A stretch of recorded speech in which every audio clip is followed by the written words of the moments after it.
Hello everyone, welcome back to the channel. Today's topic is one of the darkest and most haunting unsolved mysteries in American history. The case known as the Black Dahlia. Let's get into it. Los Angeles, January 15th, 1947.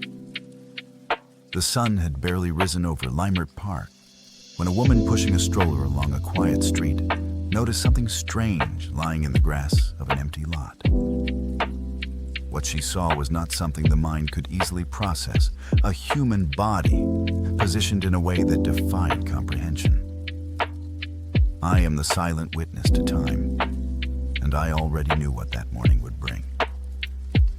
This was the final chapter in the story of a young woman named Elizabeth Short. Elizabeth was 22 years old. Born in Massachusetts, one of countless young women who had been drawn to Los Angeles by the golden promise of Hollywood. She had dark hair, pale skin, and a habit of always wearing black, a small detail that, after her death, would earn her the eerie nickname that made her infamous forever, the Black Dahlia. On the night of January 9th, she said goodbye to an acquaintance in the lobby of the Biltmore Hotel. That was the last confirmed sighting of her alive. What followed were 6 days that history still cannot fully explain. No calls, no sightings, no trace. I was there in those days, quietly present, and I can tell you, the darkness had already begun closing in around her. When her body was discovered, the entire city recoiled in horror. It had been severed at the waist, completely drained of blood, and posed with a chilling, deliberate precision that suggested the killer wanted the world to see his work, not hide it.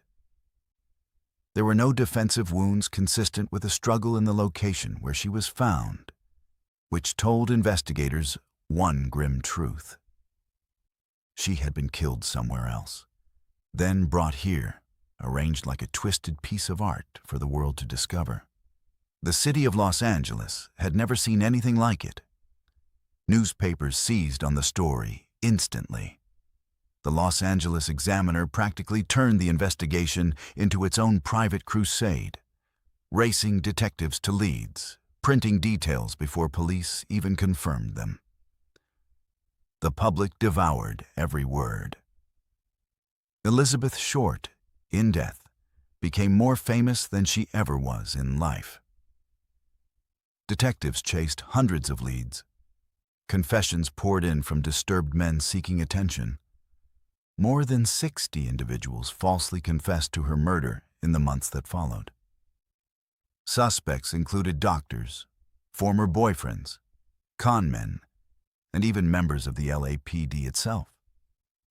Names like Robert "Red" Manley, one of the last people to see her, and Dr. Walter Bailey, a physician with a chilling connection to the crime scene's location, were investigated closely.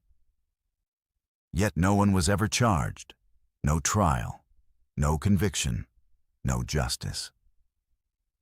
I have watched countless mysteries unfold across the centuries, but few have gripped the collective imagination quite like this one. Elizabeth Short became a symbol of Hollywood's broken promises, of a young woman failed by the very city that lured her in, and of a killer who was never found, who perhaps walked free for the rest of his life, carrying his secret to the grave. To this day, the file remains open. Theories are still argued over, books are still written, documentaries are still made, and I remain, as always, the quiet witness who saw it happen, unable to speak until someone asks the right question. Today, you did. Thank you for watching. If you enjoyed this story, don't forget to subscribe, and I'll see you in the next one.